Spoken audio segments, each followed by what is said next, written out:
네, 실험조사의 종류에 대해서 계속 진행을 하도록 하겠습니다. 실험조작이나 통제의 정도에 따른 분류로서는 실험조사 설계와 준실험조사 설계, 그리고 전실험조사 설계, 비실험조사 설계 이렇게 네 가지가 있는데 이 네 가지는 다음 내용 3에서 다시 시작을 하도록 하겠습니다. 실험조사와 서베이조사의 비교를 살펴보면 간략하게 두 개 정도만 알아보도록 하겠습니다. 실험조사는 의식적으로 하나 이상의 독립변수를 조작을 하여서 일정한 연구 집단을 노출시킴으로써 종속변수의 변화 상태를 관찰하는 방법입니다. 그런데 서베이조사는 설문지나 면접, 전화 등을 이용을 하여서 조사 문제와 관련된 질문에 답하게 하여 실증적인 자료를 수집, 분석하는 방법입니다. 그리고 인과관계를 탐색하기 위해서 미래적 상황을 사전적으로 탐색하는 연구이며 변수 간의 발생 순서나 독립변수의 영향을 명확히 규정할 수 있는 것은 실험조사라고 본다면 인과관계를 탐색하기 위해서 사후적으로 수행을 하기 때문에 변수 간의 관계를 명확히 규정할 수 없습니다. 책 246페이지에 실험조사와 서베이조사의 비교가 정확하게 잘 나와 있으니 한번 읽어봐 주시기 바랍니다. 그리고 인과관계의 논리를 살펴보면 사회복지조사는 대부분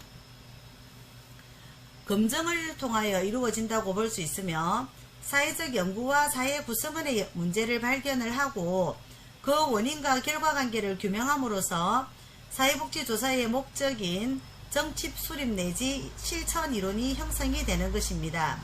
사회과학에서 사용하는 인과관계는 일반적인 의미의 인과관계와는 다소 차이가 있으며 일반적으로 인과관계란 X라는 원인이 있을 때 이 요인 X가 언제든지 다른 요인 Y를 선행하며 항상 요인 Y를 예측 가능하게 하는 경우이다 라고 생각을 하시면 되겠습니다.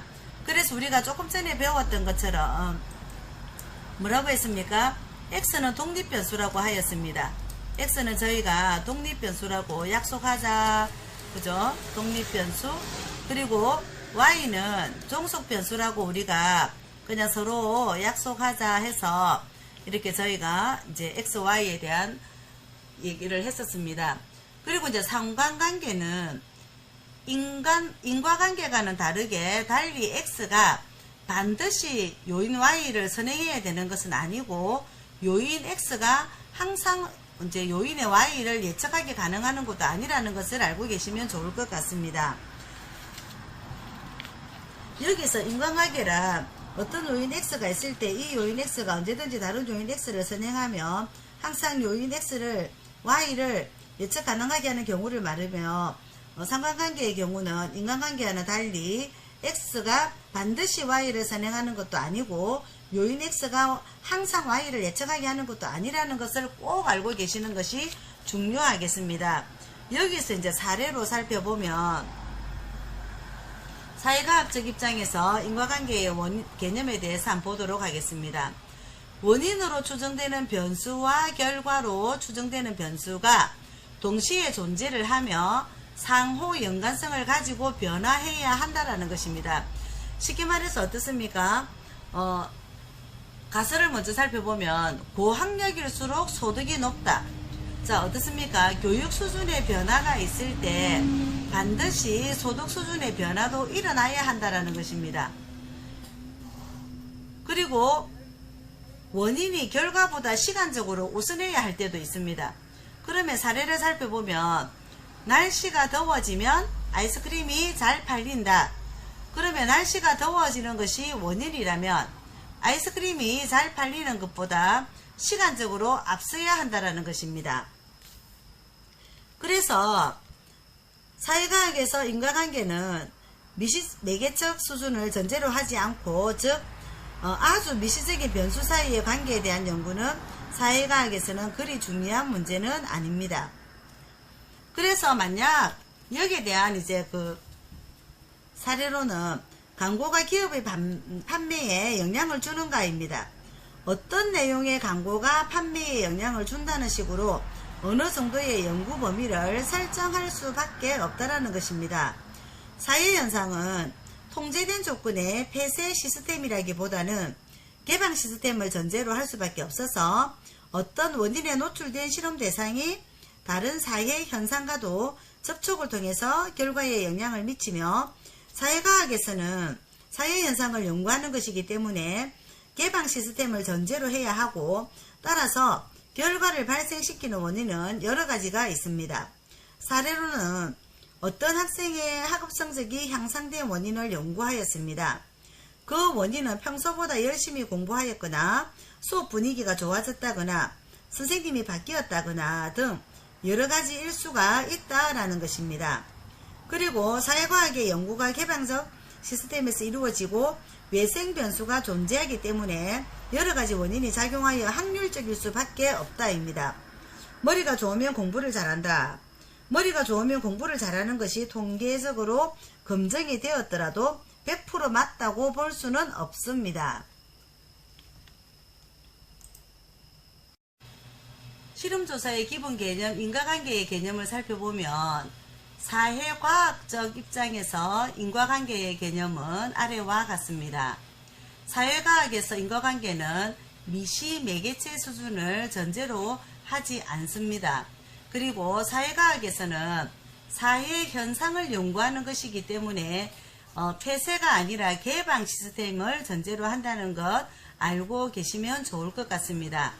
그리고 사회과학의 연구가 개방된 시스템에서 이루어지고 외생 변수가 존재를 하기 때문에 여러 가지 원인이 작용을 하여서 확률적일 수밖에 없습니다. 그리고 사회과학에서 인과관계는 원인을 조작 가능할 때보다 이론의 가치가 높아집니다. 자, 인과관계의 기초 필요 조건에 대해서 알아보도록 하겠습니다.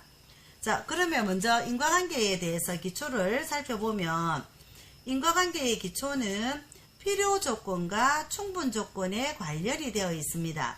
그러나 이 두 조건을 동시에 갖춘 완벽한 필요 충분 조건을 사회복지 분야나 다른 사회과학에서 찾아보기는 어려운 상황입니다.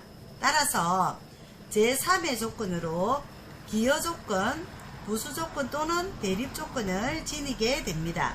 자, 사례를 한번 살펴보도록 하겠습니다. 책 249페이지입니다. 필요 조건. 자, 독립 변수가 X라면 종속 변수는 Y입니다. 우리는 그렇게 약속을 하였습니다. 독립 변수가 X가 종속 변수의 필요 조건인 경우는 X가 없이는 Y는 존재하지 않지만 X의 존재가 항상 Y를 존재하게 하는 것을 의미하지는 않습니다.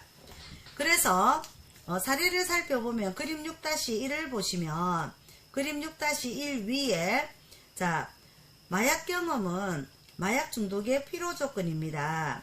왜냐하면 마약의 경험이 없이는 마약 중독이란 있을 수 없지만 마약의 경험이 있다고 해서 항상 마약 중독이 되는 것은 아닙니다. 따라서 마약의 경험은 마약 중독을 유발하는 부분적인 원인에 불과합니다. 이런 경우 마약 경험은 마약 중독의 필요 조건입니다. 따라서 마약 경험자가 음주를 하는 경우 마약 중독성이 될 가능성은 더 높아집니다. 이때 음주는 마약 경험자가 마약 중독자가 될 가능성을 높이는 데 기여하는 기여 조건입니다. 그림 보셨습니까? 그리고 충분 조건입니다. X의 존재는 Y의 발생에 영향을 미치지만 즉 독립 변수는 종속 변수의 발생에 영향을 미치지만 Y는 X가 없어도 발생할 수 있다입니다. 그래서 X는 Y의 충분 조건이라는 것입니다. 예를 들면 흡연을 하게 되면 폐암에 걸릴 수가 있고 또 광산에 근무를 하게 되면 폐암에 걸릴 수가 있고 그리고 공예 산업에 근무를 하게 되면 폐암에 걸릴 수 있는데 자 그러면 우리가 사례를 한번 보도록 하겠습니다. 그림 6-2 위에 보시면 그림 6-2와 같이 흡연 X는 폐암의 충분 조건입니다. 흡연은 폐암의 원인이 되지만 반드시 흡연자만이 폐암에 걸리는 것은 아니라는 것입니다. 여기서 사례로 제가 15년 전에 저의 절친한 그 지인이 한 분 폐암에 걸려서 돌아가셨습니다. 그런데 실제로 그분은 여성이었는데 담배를 피웠다든지 아니면 광산에 근무를 했다든지 공해산업 주변에 거주를 한 적이 없는 그냥 평범한 주부고 또 공기가 맑은 지역에 살고 있었습니다. 그런데 그분은 폐암에 걸렸습니다. 그래서 지금 여기서 그 얘기를 하는 겁니다.